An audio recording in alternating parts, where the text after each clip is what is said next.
Hello friends, एक member का question है कि उनकी अपॉइंटमेंट होती है on the ad hoc basis या कॉन्ट्रैक्ट बेसिस पे उनकी गवर्नमेंट डिपार्टमेंट में अपॉइंटमेंट हुई थी कुछ साल पहले, लेकिन अभी तक उनको रेगुलराइज नहीं किया गया। और मज़ीद ये कहना है कि उन्होंने सुना है कि ऐसा कोई लॉ है जिसके तहत उनको रेगुलराइज हो जाना चाहिए।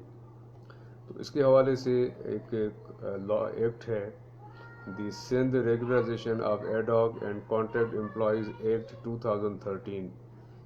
ये 2013 का एक्ट है। इसका जो रेलेवेंट प्रोविज़न है या सेक्शन 3 है इसके एक्ट का, उसको मैं पहले पढ़ लेता हूँ और फिर इस आंसर के तरफ आता हूँ, इस सवाल के आंसर में। सेक्शन 3 ये कहता है कि notwithstanding anything content in the act और rules made thereunder or any decree, order or judgment of a court, but subject to other provisions of this act. An employee appointed on ad hoc and contract basis or otherwise, excluding the employee appointed on daily wages and work charge basis, against the post in BPS 1 to BPS basic scales 1 से 18 तक to 18 or equivalent basic scales, who is otherwise eligible for appointment on such post and is in service in the government department and its project in connection with the affairs of the province immediately before the commencement of this act shall be deemed to have been validly appointed on regular basis। इस section को simple language में यूँ समझा जा सकता है कि किसी भी शख्स का अगर एड हॉक बेसिस पे या कॉन्ट्रैक्ट बेसिस पे अपॉइंटमेंट हुआ है तो वो एंड ही और she is still in the service, तो वो इस एक्ट के तहत जिस दिन से ये एक्ट नाफिजुल अमल हुआ है 2013 में, उस दिन से उसको regular employee of the government माना जाएगा। अब इस एक्ट के तहत all the regular and ad hoc based employees of the government are consider to be regularised. वो रेगुलर एम्प्लॉयज़ हैं। जिनको रेगुलराइज नहीं किया गया है इस एक्ट के तहत, उनके पास ये रेमेडी है कि इस कानून के तहत पहले तो अपने डिपार्टमेंट में इसकी एप्लीकेशन दे सकते हैं, बट इन केस उनका डिपार्टमेंट उनकी एप्लीकेशन को कंसिडर नहीं करता तो they have the option to file a constitutional petition in the high court under article 199 of the constitution of Islamic Republic of Pakistan 1973 के आइन के तहत ये पिटीशन भी फाइल कर सकते हैं।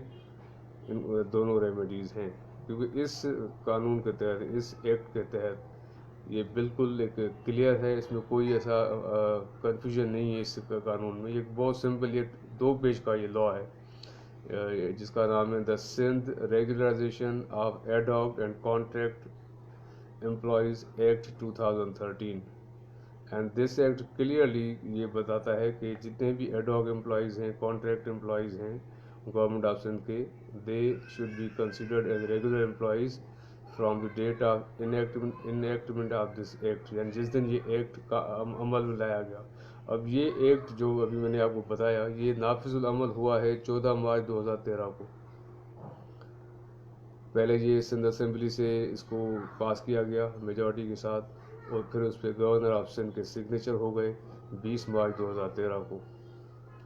तो 14 मार्च को सिंध असेंबली से ये पास हुआ और 20 मार्च को 20 मार्च को गवर्नर ऑफ सिंध ने इस पर अपना असेंट दे दिया, इंडोर्समेंट दे दी, साइन कर दिया।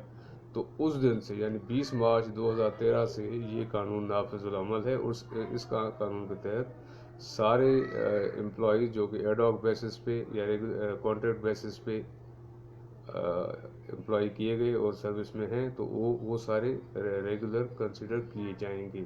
अब इसमें काफ़ी इश्यूज़ हैं। इस कानून पे अमल करते हुए गवर्नमेंट ने सारे एम्प्लॉयज़ को, यानी इसकी जो रूह है, इसको स्पिरिट एंड लेटर इम्प्लीमेंट नहीं किया गया। काफ़ी लोगों को ये ग्रीवांसेस हैं कि उनको रेगुलर अभी तक नहीं किया गया, उनको उनकी सर्विस को रेगुलराइज नहीं किया गया। अभी तक वो उसी एड हॉक बेसिस पे, कॉन्ट्रैक्ट बेसिस पे काम कर रहे हैं।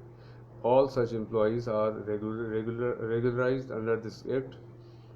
और उनके पास अब जैसे मैंने कहा कि या तो वो अपने डिपार्टमेंट में पहले अप्लाई करें, एप्लीकेशन दें कि इस कानून के तहत हमें रेगुलर किया जाए, इसका एक ऑर्डर पास किया जाए, नोटिफिकेशन इशू किया जाए। इन केस नहीं होता तो फिर आपके पास हाई कोर्ट में पिटीशन फाइल करने का ऑप्शन मौजूद है।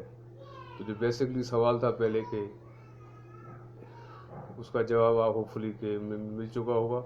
اور جس ممبر نے یہ کوشچن بھیجا تھا اس کو میں نے ٹیکسٹ رپلائی بھی کر دیا ہے اپنے اس پیج ایڈوکیٹ آن لائن پہ، تو وہ اس کو بھی چیک کر سکتے ہیں. Thank you.